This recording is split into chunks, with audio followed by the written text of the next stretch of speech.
मुगल सल्तनत के एक पुराने शहर के कोने में एक गरीब नौजवान रहता था जिसका नाम अयान था, और उसके पास न घर था न पैसा, बस एक टूटे हुए ख्वाब थे जो हर दिन और टूट जाते थे।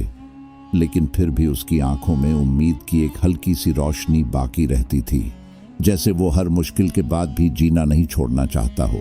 शहर के बाजार में एक मशहूर ताजिर रहता था जिसका नाम करीम था, जो अपनी दौलत के लिए जाना जाता था। लेकिन उससे ज्यादा उसकी लालच के लिए लोग उसे पहचानते थे, क्योंकि वो कभी किसी पर रहम नहीं करता था और हर डील में सिर्फ अपना फायदा देखता था। एक दिन भूख से मजबूर होकर अयान उस ताजिर के पास गया और धीरे से कहा कि मुझे सिर्फ एक रोटी चाहिए, मैं भूखा हूँ। लेकिन करीम ने उसकी तरफ देखा और हंसकर बोला कि दुनिया मुफ्त में कुछ नहीं देती, अगर रोटी चाहिए तो बदले में कुछ देकर जा।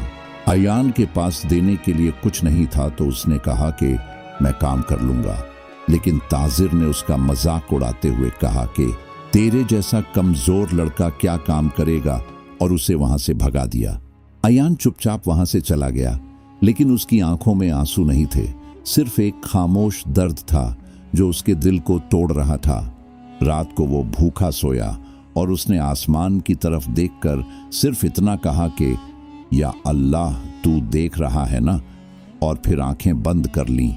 अगले दिन वो फिर बाजार गया और छोटे मोटे काम ढूंढने लगा, और आखिर एक बूढ़ा आदमी उससे मिल गया जिसने उसे अपनी दुकान साफ करने का काम दिया और बदले में उसे थोड़ी रोटी दे दी।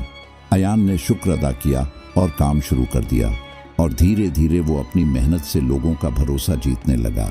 कुछ हफ्तों बाद उसने थोड़े पैसे जमा कर लिए और एक छोटी सी थैली में कुछ सामान लेकर बाजार के कोने में बैठ गया और अपना छोटा सा काम शुरू कर दिया।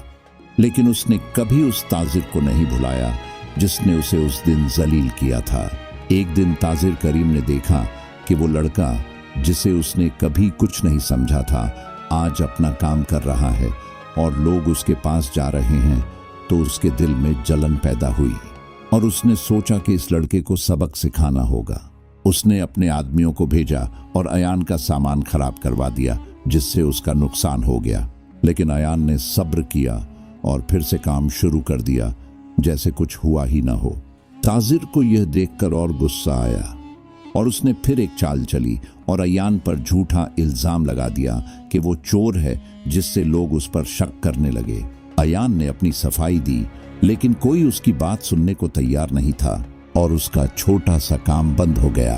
वो फिर से उसी जगह आ गया जहां से उसने शुरू किया था, लेकिन इस बार उसके दिल में गुस्सा नहीं था, सिर्फ एक गहरा सब्र था जो उसे टूटने नहीं दे रहा था। रात को वो फिर भूखा सोया और उसने फिर से आसमान की तरफ देखकर कहा कि या अल्लाह, तू ही मेरा सहारा है, और फिर आंखें बंद कर ली। कुछ दिन बाद शहर में एक बड़ा हादसा हुआ जहां ताजिर करीम का सारा माल एक आग में जल गया और वो बर्बाद हो गया। लोग कहते थे कि यह उसकी लालच का नतीजा है, लेकिन कोई उसकी मदद करने को तैयार नहीं था, क्योंकि उसने कभी किसी की मदद नहीं की थी। करीम परेशान होकर इधर उधर भटकने लगा, लेकिन उसे कहीं सहारा नहीं मिला, और आखिर वो उसी लड़के अयान के पास आया जिसे उसने कभी जलील किया था। अयान ने उसकी हालत देखी और बिना कुछ कहे उसे पानी दिया और बैठने को जगह दी। करीम हैरान हो गया और बोला कि मैंने तेरे साथ इतना बुरा किया, फिर भी तू मेरी मदद कर रहा है। तो अयान ने मुस्कुराकर कहा कि मैं इंसान की वजह से नहीं, बल्कि अल्लाह के लिए करता हूँ, और शायद आज मेरा इम्तिहान है। यह सुनकर करीम की आंखों से आंसू आ गए और उसने पहली बार अपनी जिंदगी में किसी के सामने सर झुका दिया। धीरे धीरे अयान ने उसकी मदद की और उसे फिर से खड़े होने का मौका दिया, और इस बार करीम ने अपनी जिंदगी बदल दी और लालच छोड़कर इंसाफ और ईमानदारी का रास्ता अपना लिया। शहर के लोग हैरान थे कि कैसे एक गरीब लड़के ने एक अमीर ताजिर की जिंदगी बदल दी, लेकिन असल में यह उसके सब्र और तवक्कुल का नतीजा था, जो उसने हर मुश्किल में भी नहीं छोड़ा। और उस दिन से शहर में एक कहानी मशहूर हो गई कि असली जीत पैसों से नहीं, बल्कि सब्र और ईमानदारी से होती है, और अल्लाह हमेशा उसका साथ देता है जो उस पर भरोसा करता है, चाहे दुनिया उसके खिलाफ ही क्यों ना हो।